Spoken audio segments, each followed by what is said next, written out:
results were vague and indefinite. From one generation to another, the Salem gospel found lodgment here and there, but except in Palestine, never was the idea of one God able to claim the continued allegiance of a whole tribe or race.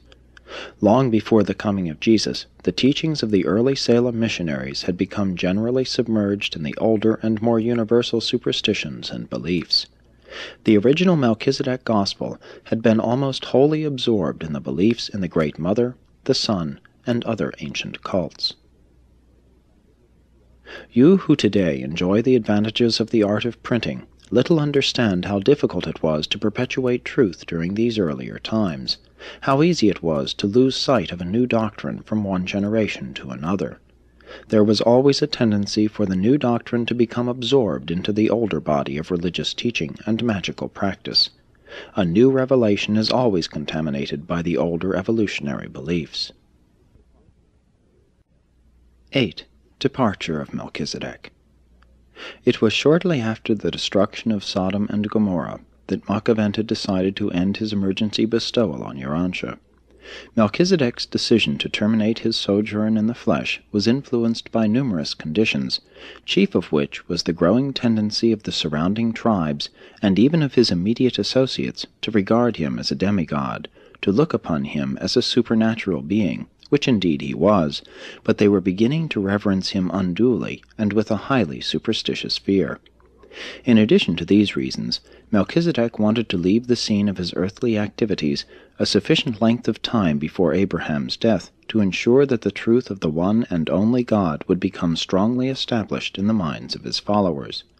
Accordingly, Makaventa retired one night to his tent at Salem, having said good night to his human companions, and when they went to call him in the morning, he was not there, for his fellows had taken him. 9. After Melchizedek's departure. It was a great trial for Abraham when Melchizedek so suddenly disappeared. Although he had fully warned his followers that he must some time go as he had come, they were not reconciled to the loss of their wonderful leader. The great organization built up at Salem nearly disappeared, though the traditions of these days were what Moses built upon when he led the Hebrew slaves out of Egypt. The loss of Melchizedek produced a sadness in the heart of Abraham that he never fully overcame. Hebron he had abandoned when he gave up the ambition of building a material kingdom, and now, upon the loss of his associate in the building of the spiritual kingdom, he departed from Salem, going south to live near his interests at Gerar.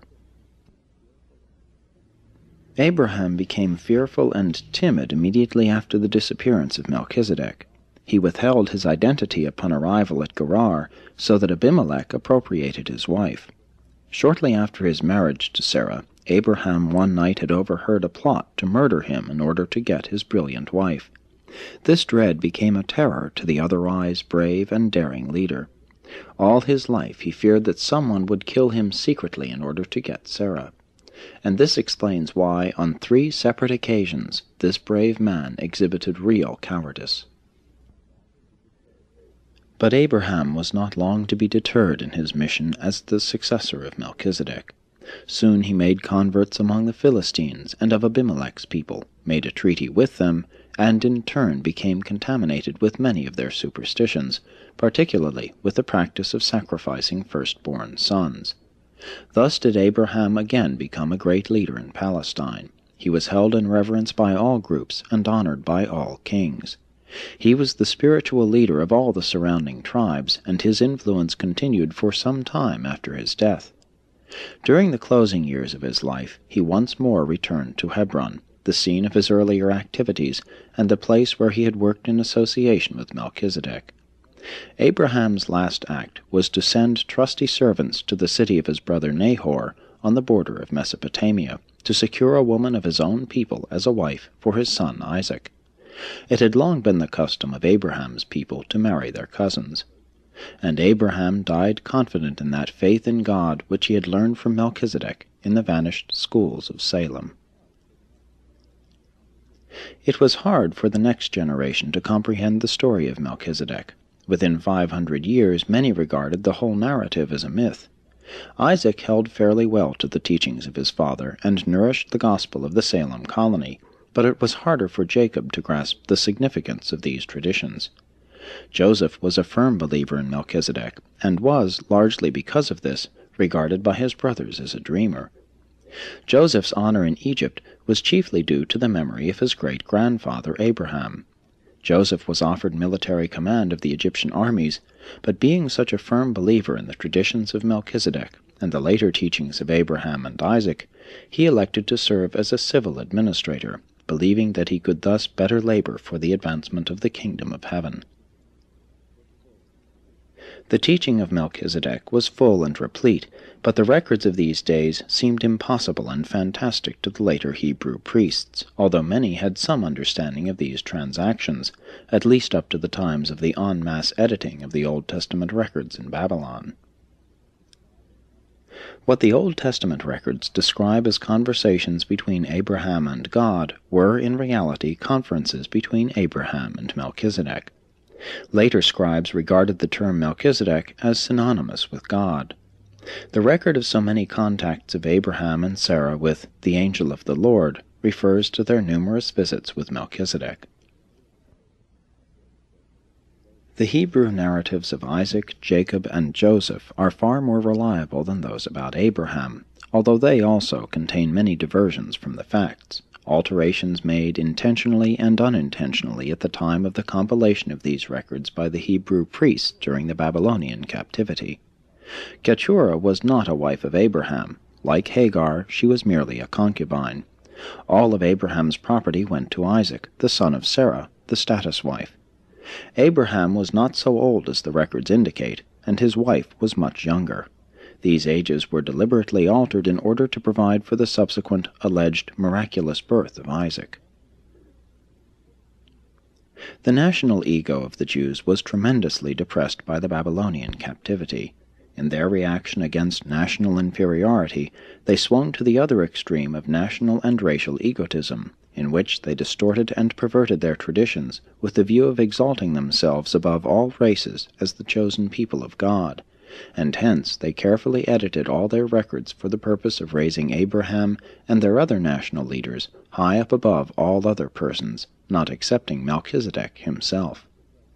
The Hebrew scribes therefore destroyed every record of these momentous times which they could find, preserving only the narrative of the meeting of Abraham and Melchizedek after the battle of Siddim, which they deemed reflected great honor upon Abraham.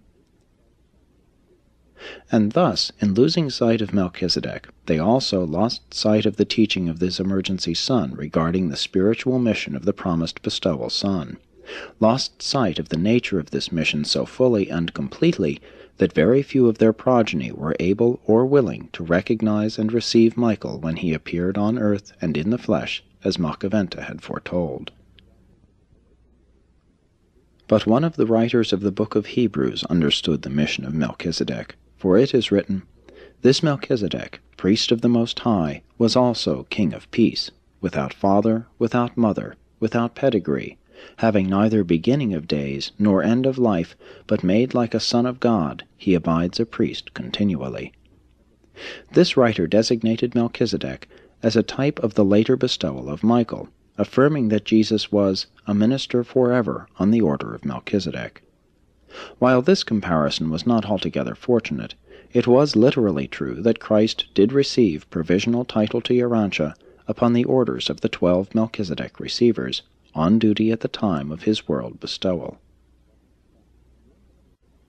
10. Present status of Macaventa Melchizedek. During the years of Macaventa's incarnation, the Urantia Melchizedek receivers functioned as 11. When Macaventa considered that his mission as an emergency son was finished, he signalized this fact to his 11 associates, and they immediately made ready the technique whereby he was to be released from the flesh and safely restored to his original Melchizedek status. And on the 3rd day after his disappearance from Salem, he appeared among his 11 fellows of the Urantia assignment and resumed his interrupted career as one of the planetary receivers of 606 of Satania. Macaventa terminated his bestowal as a creature of flesh and blood just as suddenly and unceremoniously as he had begun it.